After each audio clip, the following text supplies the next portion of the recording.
Y a-t-il des opportunités value en Espagne en ce mois de juin 2025? C'est ce qu'on va regarder ensemble dans cette vidéo. Pensez à vous abonner à la chaîne, activer la cloche si ce n'est pas déjà fait.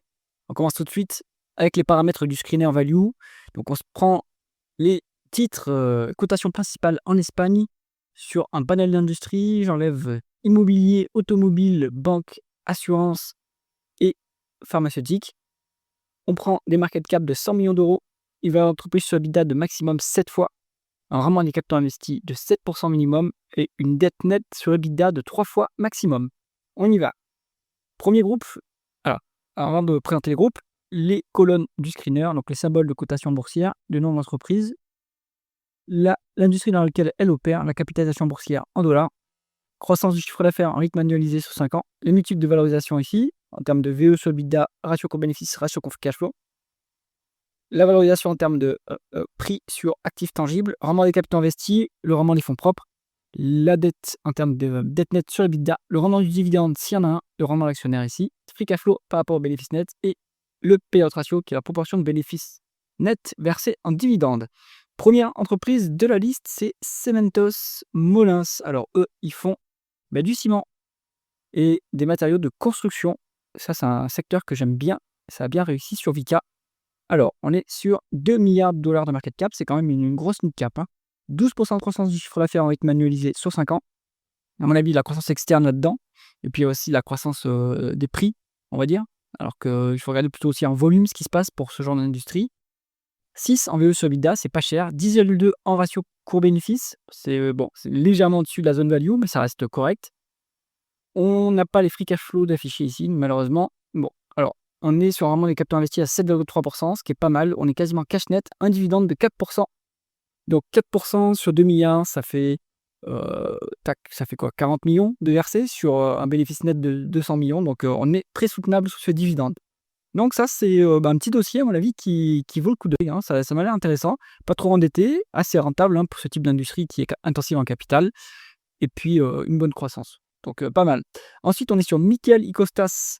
Et donc eux, ils font ils font du papier spécialisé pour le tabac. C'est un peu le OCB espagnol. 610 millions de dollars de market cap, 3% de croissance du chiffre d'affaires en rythme annualisé sur 5 ans. Donc une croissance plutôt faible. 7,2 en VE sur EBITDA, 12 en ratio coût-bénéfice, 13,5 en ratio coût-free cash flow. Bon, on va dire qu'on est value sur cette entreprise, mais légèrement au-dessus de la limite. On est à 11,4% de rendement des capitaux investis, donc ça c'est pas mal, bonne rentabilité. Cash net au bilan, super. 3,2% de rendement du dividende, intéressant à ce niveau. 3,9% de rendement d'actionnaire. Donc il y a des rachats d'actions potentiellement pour annulation. C'est pas mal. Un payout ratio à 36%. Donc c'est soutenable. Les free cash flows sont légèrement moins élevés que les bénéfices nets, mais bon, on est en dessous de 50%, donc ce dividende, il va pouvoir augmenter. Avant de continuer, si jamais vous cherchez un portefeuille d'investissement performant et passif, cliquez sur le lien en haut à droite de l'écran. On continue tout de suite avec Global Dominion Access. Alors, nouvelle entreprise qui apparaît dans ce screener. Les autres, elles apparaissaient dans les screeners des mois précédents. Donc, eux, ils font Dominion. Alors, ils ont l'air de faire de l'énergie photovoltaïque. Bon, ils font de l'électricité, distribution d'électricité apparemment. On est sur Coifin, ils sont classés en IT Services, mais vu le site, à mon avis, c'est plutôt de l'énergie, production d'énergie renouvelable. Bref, 549 millions de dollars de market cap, pas de croissance en rythme annualisé sur 5 ans. On est à 5 en VE sur EBITDA, donc c'est pas très cher. 12 fois en PE, c'est un peu au-dessus de la limite, mais ça reste correct. 15,4% de rendement des capitaux investis, plutôt bien. 2,3 fois l'EBITDA en dette nette. Attention, là, il y a quand même pas mal de dettes sur cette boîte. Ça reste soutenable, c'est en dessous de la limite des 3, mais ça engendre des frais financiers, à mon avis. Donc, il faut voir la trajectoire de cette dette. 3,12% de rendement du dividende, ça nous fait quoi ça? Ça doit nous faire 15 millions de dividendes contre 45 millions de bénéfices nets. Bon, c'est soutenable, mais il faudrait voir les free cash flow pour comparer. Bon, petit dossier, à mon avis, qui se regarde quand même, ça a l'air intéressant. Ensuite, on est sur Construcciones y Auxiliar de Ferrocarriles. Donc, c'est l'entreprise qui construit les trains et le matériel ferroviaire pour les réseaux les réseaux ferrés en espagnol.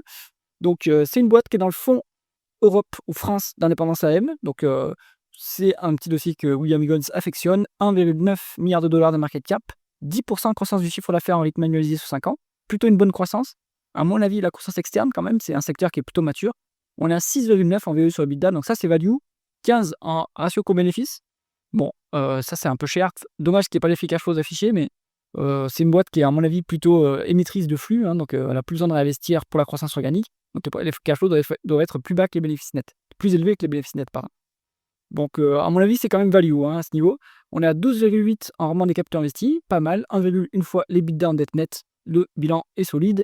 2,8% de rendement du dividende, ça nous donne à peu près du 3 millions, du 30 millions versé en dividende contre un bénéfice net de 126. Bon, c'est soutenable à ce niveau, sans problème. Donc bon petit dossier aussi à aller creuser. On termine ensuite sur Ampère. Donc eux, ils sont spécialisés dans les télécommunications, plutôt défense sécurité. Ils font aussi de l'énergie et de l'énergie renouvelable, hein, apparemment. Alors, 239 millions de dollars de market cap, 18% de croissance du chiffre d'affaires en rythme annualisé sur 5 ans. Vu que c'est une petite boîte, c'est sans doute de la croissance organique, donc une bonne croissance, hein, avec un multiple de VE sur EBITDA à 5,4. C'est vraiment pas cher. On est à 59 en ratio coût-bénéfice, donc là, il y a un problème sur les bénéfices, à mon avis, ponctuellement. Il faut voir pourquoi est-ce que les bénéfices sont aussi bas cette année. Et les free cash flows sont négatifs. Donc là aussi, pareil, il faut voir pourquoi. Est-ce que c'est une dépense en capital élevée et qui ne se reproduira pas? Donc là, allez creuser. On est à 27,7% de rendement des capitaux investis. C'est quand même sympa, hein. C'est énorme comme rentabilité. 0,5 fois les l'EBITDA en dette nette. Donc le bilan est presque clean. Pas de dividende de versé. Ampère, ça mérite d'être creusé de plus près, hein. Pour l'instant, je ne peux pas dire si c'est une bonne entreprise ou pas. Si on veut pas, allez, si on doit sélectionner des entreprises qu'on garderait, ben en fait, on peut en prendre 3, hein. Moi, je pense qu'il y a Cementos Mollens qui a l'air pas mal. On peut prendre celle-ci aussi, Global Dominion Access. Non, on va plutôt prendre Cementos Mollens, Micheli Costas. Micheli Costas, ça a l'air pépère comme business. Ils ont l'air d'être leaders de leur niche de marché, donc ça c'est sympa. Et CAF, Construcciones y Auxiliaires de Ferrocarriles, ça a l'air pas mal aussi. Donc 3 petits dossiers sympathiques à aller mettre en watchlist et à aller creuser pour vous diversifier en Europe. J'espère que cette vidéo vous a intéressé. Si c'est le cas, mettez un pouce vers le haut et pensez à vous abonner à la chaîne. À bientôt.